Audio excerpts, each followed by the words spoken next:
दोस्तों, राजेश सरकारी नौकरी का इंटरव्यू देने के लिए कहीं जा रहा था। लेकिन जैसे ही इंटरव्यू हॉल के अंदर घुसता है तो देखता है कि वहां पर 3 लोग इंटरव्यू लेने के लिए बैठे हुए हैं, जिनमें से 2 लोग पुरुष हैं और एक महिला है। लेकिन राजेश महिला को देखकर एकदम से सहम सा जाता है और बहुत ज्यादा सोचने लगता है। लेकिन फिर इंटरव्यू हॉल के अंदर जाता है और अपना इंटरव्यू देता है। दोस्तों, उस दिन राजेश का इंटरव्यू जो है वह बहुत अच्छा गया था। राजेश ने बहुत सारे सवालों का सही सही जवाब दिया था। लेकिन जैसे ही इंटरव्यू हॉल से बाहर की तरफ आता है, तभी जो महिला उसका इंटरव्यू ले रही थी, दोस्तों, वो महिला दौड़ते हुए राजेश के पास आती है और राजेश से कहती है कि क्या तुम्हारे पास थोड़ा सा टाइम है? क्या मैं तुमसे कुछ बात करना चाहती हूं, कुछ जरूरी बात करना चाहती हूं। तब राजेश उससे कहता है कि हां, मेरे पास टाइम ही टाइम है, आप बोलो क्या बात है। तब वह महिला राजेश के सामने फूट फूट कर रोने लगती है और उसके सामने हाथ जोड़कर उससे माफी मांगने लगती है। दोस्तों, आखिर वो महिला कौन थी और वो महिला राजेश के सामने रो क्यों रही थी? और दोस्तों, वो राजेश से बात क्यों करना चाहती थी? आखिर क्या है इस पूरी घटना की सच्चाई? आइए जानते हैं इस वीडियो के माध्यम से। लेकिन दोस्तों, वीडियो में आगे बढ़ने से पहले वहीं आप लोगों से छोटा सा रिक्वेस्ट है कि अगर आप लोग हमारे चैनल पर पहली बार हैं तो चैनल को सब्सक्राइब कर लीजिए और वीडियो को लाइक कर दीजिए, ताकि जो मेरा हौसला है वह और भी ज्यादा बढ़ता रहे और भी ज्यादा इंटरेस्टिंग कहानियां ऐसे ही रोज रोज मैं आप लोगों को हमेशा सुनाता रहा हूं। दोस्तों, आज की यह कहानी गाजियाबाद की है और गाजियाबाद के अंदर राजेश और सोनी, ये दोनों पति और पत्नी एक साथ रहते थे। दोस्तों, राजेश के माता पिता भी इन दोनों के साथ में वहीं पर रहते थे। राजेश के पिताजी एक सरकारी नौकरी से रिटायर थे और उनको अच्छा खासा पेंशन मिलता था। दोस्तों, राजेश जो था उसकी अभी नई नई शादी हुई थी और जो सोनी थी उसकी पत्नी, वह भी नई नई अपनी ससुराल में दुल्हन बनकर आई थी। और दोस्तों, उसको आए हुए 10-15 दिन ही हुए थे। लेकिन दोस्तों, 10-15 दिनों तक सब कुछ ठीक था। लेकिन सोनी अपने घर परिवार को संभाल नहीं पाती है। सोनी को सिर्फ इस बात का घमंड था कि उसके माता पिता ने बहुत सारा दहेज दिया है और वो वहां पर नौकर बनकर काम करने के लिए नहीं आई है। दोस्तों, सोनी सोचती थी कि वह दिन रात वहां पर अपने ससुराल में मौज मस्ती करेगी और घर का काम नहीं करेगी, क्योंकि उसने बहुत सारा दहेज दिया। राजेश को सोनी न तो अपने पति की बातों को मानती थी और ना ही अपने सास ससुर के बातों को मानती थी। दोस्तों, यहां तक कि जो सोनी थी वो किसी का कहा भी नहीं मानती थी और ना ही किसी का कहा सुनती थी। पहले तो राजेश सोचता है कि चलो अभी नई नई शादी हुई है तो 1-2 साल बाद सब कुछ ठीक हो जाएगा, और जाहिर सी बात है कि कोई भी यही सोचेगा। लेकिन दोस्तों, जब 2-3 साल का वक्त और गुजरता है, तब जो सोनी है वो राजेश और राजेश के घर वालों के ऊपर और भी ज्यादा रोब जमाने लगती है और भी ज्यादा दबाव बनाने लगती है, क्योंकि सोनी की मां जो भी कुछ उसको सिखाती थी, जो सोनी थी वो ठीक वैसा ही करती थी और अपने सास ससुर और अपने पति की बातों को नहीं मानती थी। दोस्तों, जो राजेश था वह कभी कभी कोई काम उससे कहता भी था तो सोनी उस काम को नहीं करती थी और सोनी उससे कहती थी कि देखो, यहां पर मैं नौकरानी बनकर नहीं आई हूं, यहां पर मैंने आने के लिए बहुत सारा दहेज दिया है, इसीलिए मैं यहां पर रानी बनकर रहूंगी। अगर तुमको काम करवाना है तो तुम घर पर एक नौकर रख लो और घर का मैं कोई भी काम नहीं करूंगी। अब दोस्तों, इस तरीके की जो बातें हैं वो सोनी हमेशा राजेश से कहती रहती थी। लेकिन राजेश हमेशा सोनी को समझाता था और कहता था कि देखो सोनी, यह जो घर है वह तुम्हारा है और जिंदगी भर तुमको इसी घर में रहना है और इसी घर को संभालना है। अगर तुम इस तरीके से करोगी तो हमारा घर है वह तो बर्बाद हो जाएगा। अगर तुम घर की देखभाल नहीं करोगी तो इस घर की देखभाल कौन करेगा? हमारे जो माता पिता है वो लोग बुजुर्ग हो चुके हैं और उनकी सेवा कौन करेगा? दोस्तों, मैं आपको बता दूं कि जो राजेश था वह अपने माता पिता का इकलौता लड़का था। न तो उसका कोई भाई था और ना ही उसकी कोई बहन थी। दोस्तों, इसीलिए राजेश चाहता था कि जो सोनी है वो उसके माता पिता की देखभाल करें और उनकी सेवा करें, क्योंकि वो लोग बहुत ज्यादा बुजुर्ग हो चुके थे। लेकिन दोस्तों, सोनी अपने सास ससुर को हमेशा उल्टा सीधा बोल दिया करती थी और सेवा करना तो दूर की बात है, माता पिता की देखभाल करें और उनकी सेवा करें, क्योंकि वो लोग बहुत ज्यादा बुजुर्ग हो चुके थे। लेकिन दोस्तों, सोनी अपने सास ससुर को हमेशा उल्टा सीधा बोल दिया करती थी और सेवा करना तो दूर की बात है। दोस्तों, जो राजेश था वह भी सरकारी नौकरी करना चाहता था और अपनी पढ़ाई जो है उसको पूरा कर चुका था और जगह जगह पर सरकारी नौकरी का जो फॉर्म है वो उसको भर चुका था।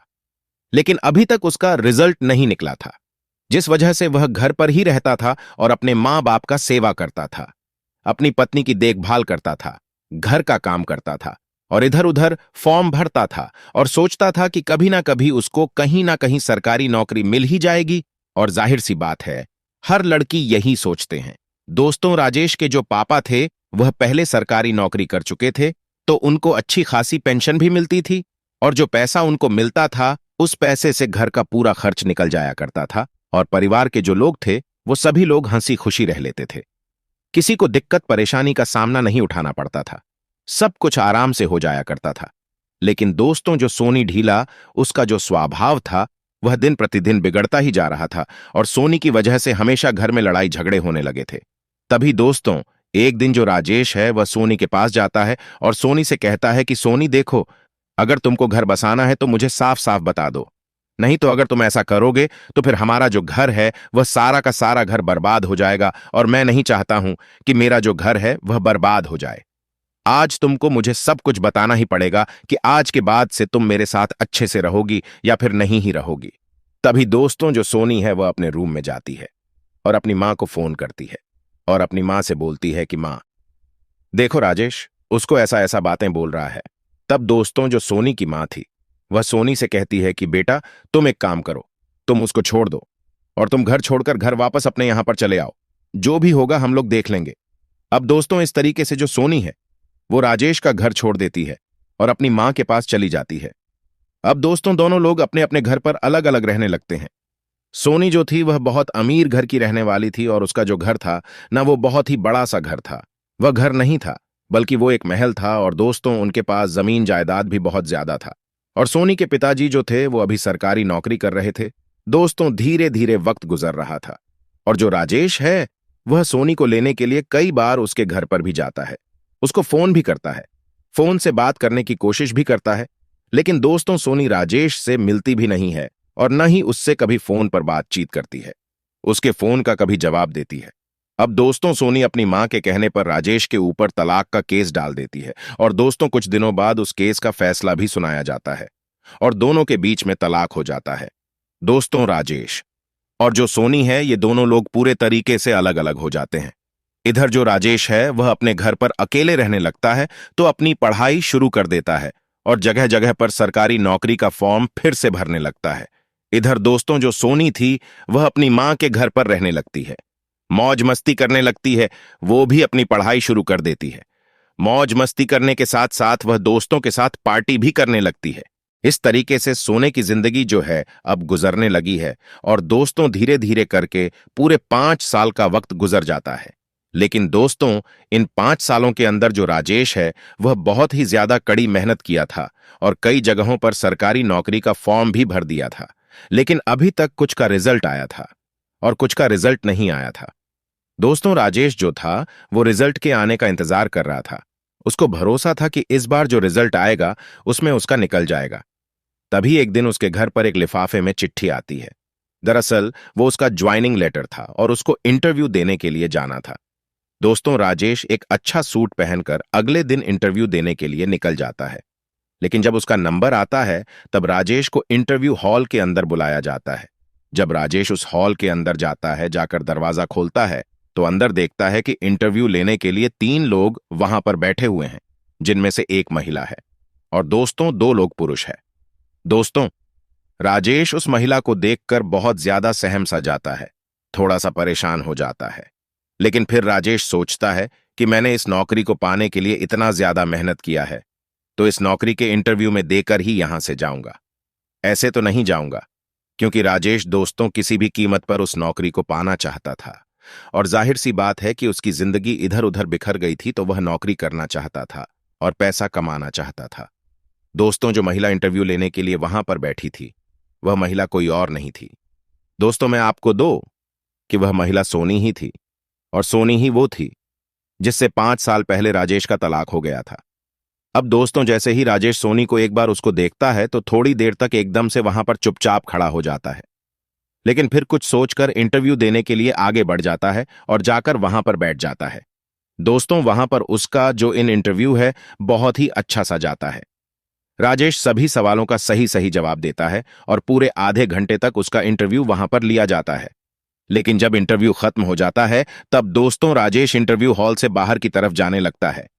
तभी दोस्तों सोनी दौड़ते हुए राजेश के पास जाती है और उसके पास खड़े होकर राजेश से कहती है कि राजेश, तुम्हारे पास थोड़ा सा टाइम है क्या? मैं तुमसे बहुत जरूरी बात करना चाहती हूं। मैं काफी दिन से तुमसे बात करने के लिए सोच रही थी। तब दोस्तों राजेश सोनी से कहता है कि सोनी, देखो, मेरे पास टाइम ही टाइम है। तुम बताओ क्या बात है? तुमको जितना टाइम चाहिए तो मेरा टाइम ले लो, लेकिन तुम मुझे बताओ, तुम इतना परेशान क्यों हो? क्या बात है? तब दोस्तों सोनी राजेश से कहती है कि देखो, मैं यहां पर खड़े होकर यह बात नहीं बता सकती हूं। मैं अकेले में बैठकर तुमसे बातचीत करना चाहती हूं। तब दोस्तों राजेश सोनी को वहां से लेकर जाता है एक पार्क में, और वहां पर दोनों लोग बैठ जाते हैं और बैठकर दोनों के बीच में बहुत सारी बातें होती हैं। तभी दोस्तों सोनी उसको देखकर रोने लगती है और राजेश से कहती है कि राजेश देखो, हो सके तो मुझे माफ कर देना, मुझसे बहुत बड़ी गलती हो गई है। लेकिन दोस्तों जैसे ही राजेश सोनी को रोता हुआ देखता है तो उसको कुछ भी समझ में नहीं आता है कि यह वही सोनी है जो पहले हमेशा घमंड में रहती थी, और आज यह मेरे सामने रो रही है और मुझसे माफी क्यों मांग रही है। आखिर इसके साथ ऐसा क्या हुआ है जो यह पूरे तरीके से बदल चुकी है? तभी दोस्तों जो राजेश है वह सोनी से कहता है कि देखो सोनी, पहले तो तुम रोना बंद करो, और रही बात माफी की तो देखो, मैं तुमको बहुत पहले ही माफ कर चुका हूं। लेकिन मुझे एक बात बताओ, मुझे समझ में नहीं आ रही है कि तुम्हारे साथ ऐसा क्या हुआ है जो तुम इस तरीके से आज मुझसे माफी मांग रही हो और मेरे सामने रो रही हो। तुम पहले तो ऐसा कभी नहीं थी।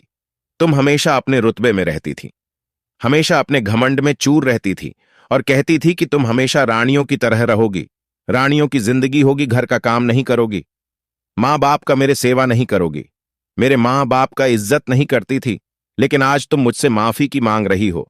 तब दोस्तों सोनी राजेश से कहती है कि देखो, हम दोनों के बीच में जब तलाक हुआ था तो तलाक होने का जो कारण है ना, वो सिर्फ और सिर्फ मेरी मां थी। मेरी मां ही मुझसे बोलती थी, इसीलिए मैं तुमसे तलाक ली थी। मेरी मां मुझसे जैसा सिखाती थी मैं ठीक वैसा ही करती थी। लेकिन 2 साल पहले ही मेरी मां गुजर चुकी है। वो इस दुनिया को छोड़कर जा चुकी है, और मेरे मां के जाने के बाद मेरे जो भैया और भाभी हैं वो लोग मेरी इज्जत नहीं करते हैं, मुझे भाव नहीं देते हैं और हमेशा मुझे उल्टा सीधा बोलते रहते हैं। और मेरे पिताजी भी कुछ नहीं बोल पाते हैं, और वह भी बहुत ज्यादा बुजुर्ग हो चुके हैं। लेकिन मां के जाने के बाद मुझे पता चला कि जिंदगी का असली मतलब क्या होता है। उस समय मुझे यह समझ में आ गया कि मैं जो भी ससुराल में तुम्हारे साथ कर रही थी वो मैं बहुत गलत कर रही थी। मुझे लगा कि मेरी मां मुझे सिखाती है, वह सब कुछ सही सिखाती है, और मेरी जब मां जो कहती है वह मुझे करना चाहिए। लेकिन उस समय मुझे पता नहीं चला कि मेरी मां मुझे गलत सिखाती थी। लेकिन उसके जाने के बाद हकीकत क्या है मुझे पता चला। मुझे मां हमेशा सिखाती थी और बोलती थी कि हम लोगों ने तुम्हारी वहां पर शादी किया है, तुमको वहां पर बेचा नहीं है, और तुमको वो लोग वहां पर नौकरों की तरह काम करवाना चाहते हैं, तो हम लोग वहां पर दहेज दिए हैं। अगर वो लोग काम करने के लिए बोलते हैं तो तुम साफ उन लोगों से बोल देना कि मैं वहां पर काम नहीं करूंगी। अगर तुम लोग को काम करवाना है तो तुम लोग यहां पर नौकर रख लो। इस तरीके की बात जो है मेरी मां मुझसे बोला करती थी, इसीलिए ये सारी बातें मैं तुमसे बोलती थी। लेकिन आज मुझे ये सब कुछ समझ में आ गया है, और इसीलिए आज मैं तुमसे माफी मांग रही हो। तब दोस्तों जो राजेश है वह सोनी की बातों को सुनकर थोड़ा सा सहम से जाता है। तब दोस्तों सोनी राजेश से कहती हैं कि देखो, उस दिन के बाद से जब मेरे भैया भाभी मेरी इज्जत नहीं करते थे तो मैंने अपना घर छोड़ दिया और एक नौकरी में मैंने अप्लाई किया था, और जो नौकरी यहां पर कर वही हूं जो मैं तुम्हारा इंटरव्यू ले रही थी। यह नौकरी मेरी कॉन्ट्रैक्ट बेस पर लगी है, ज्यादा दिन की नौकरी नहीं है, और यहां पर मुझे ज्यादा पैसा भी नहीं मिलता है। बस इतना पैसा मिल जाता है जिससे मैं अपना खर्च निकाल सकती हूं। अब दोस्तों जो सोनी थी वो राजेश से कहती है कि मैं आज भी तुमसे बहुत ज्यादा प्यार करती हूं, और देखो, आज भी मैं अपने मांग में सिंदूर लगाती हूं। मैं भले ही अपने माता पिता के घर पर रहती थी, लेकिन मैं जब तक तुमसे दूर रही हूं मैं हमेशा तुमको अपना मानती थी और अपना समझती थी। दोस्तों वो कहती हैं कि वो अलग बात है कि हम दोनों के बीच में इतना ज्यादा विवाद हुआ। अब दोस्तों राजेश जो है वह सोने की इस बात को सुनकर पूरे तरीके से एकदम से पिघल जाया आता है, और राजेश सोनी से कहता है कि देखो, अगर जिंदगी में तुम्हें किसी भी चीज की जरूरत पड़ेगी, कभी कोई दिक्कत परेशानी होगी, कोई तकलीफ होगी, तो तुम मुझे जरूर बताना। मेरा मोबाइल नंबर ले लो। दोस्तों उस दिन के बाद से राजेश अपना मोबाइल नंबर सोनी को दे देता है, और वहां पर दोनों के बीच में बहुत सारी बातें होती हैं, और फिर वहां से दोनों लोग अपने अपने घर पर चले जाते हैं। लेकिन उस दिन के बाद से दोनों के बीच में अक्सर फोन पर कभी कभी बातचीत हो जाया करता था। अब दोस्तों दोनों के बीच में एक बार फिर से एक दूसरे से लगाव हो जाता है, और इस बार जो राजेश है वह खुद सोनी से बोल देता है कि सोनी, क्या हम दोनों लोग फिर से एक बार एक साथ रह सकते हैं। तब दोस्तों जो सोनी है वो राजेश से कहती है कि राजेश, देखो, ये बात मैं काफी दिनों से तुमसे कहना चाहती थी, लेकिन आज तुम खुद मुझसे ये बात कह रहे हो, और मैं भी तुम्हारे साथ रहना चाहती हूं। और मां के जाने के बाद से मैं बहुत ज्यादा अकेली हो गई है। तुम तो जानते ही हो कि मेरे साथ क्या क्या हुआ है। तब दोस्तों राजेश सोनी से कहती है कि हां, अगर तुम घर पर आ जाओगी तो मेरे माता पिता भी तुमको देखकर बहुत ज्यादा खुश हो जाएंगे। तब दोस्तों सोनी राजेश से पूछती है, उससे कहती है कि हां, मांझी और पिताजी भी बहुत ज्यादा दुर्ग हो चुके होंगे, और अब सही समय आ गया है अपने सास ससुर का सेवा करने का, क्योंकि जिंदगी का जो असली सच्चाई है, जिंदगी का जो असली मकसद होता है, वो मैं जान चुकी हूं। और जब तक मैं उनकी सेवा नहीं करूंगी तब तक मुझे जिंदगी में कुछ अच्छा हासिल नहीं होगा। दोस्तों इस तरीके की जो बातें हैं राजेश सोनी की सुनता है तो एक बार फिर से उसके सामने पिघल जाता है, और इस बार फिर से जो सोनी है वो राजेश के साथ रहने लगती है, और राजेश सोनी के साथ रहने लगता है। और दोस्तों जो सोनी है वो राजेश के माता पिता यानी कि अपने सास ससुर का बहुत ही अच्छे से ध्यान रखती है और उनका सेवा भी करती है। और कुछ समय बाद राजेश जो है उसका ज्वाइनिंग भी हो जाता है, और राजेश अपनी सरकारी नौकरी भी करने लगता है, अच्छा खासा पैसा भी कमाने लगता है, पिताजी का पेंशन भी उसको मिलता था, तो हंसी खुशी परिवार सभी लोग रहने लगते हैं। तो दोस्तों ये थी आज की कहानी। आपको कैसी लगी हमें पेंट बॉक्स में जरूर बताइएगा। वीडियो पसंद आया तो वीडियो को लाइक और चैनल को सब्सक्राइब जरूर करिएगा। आप सभी लोग का बहुत बहुत धन्यवाद। जय हिंद, जय भारत।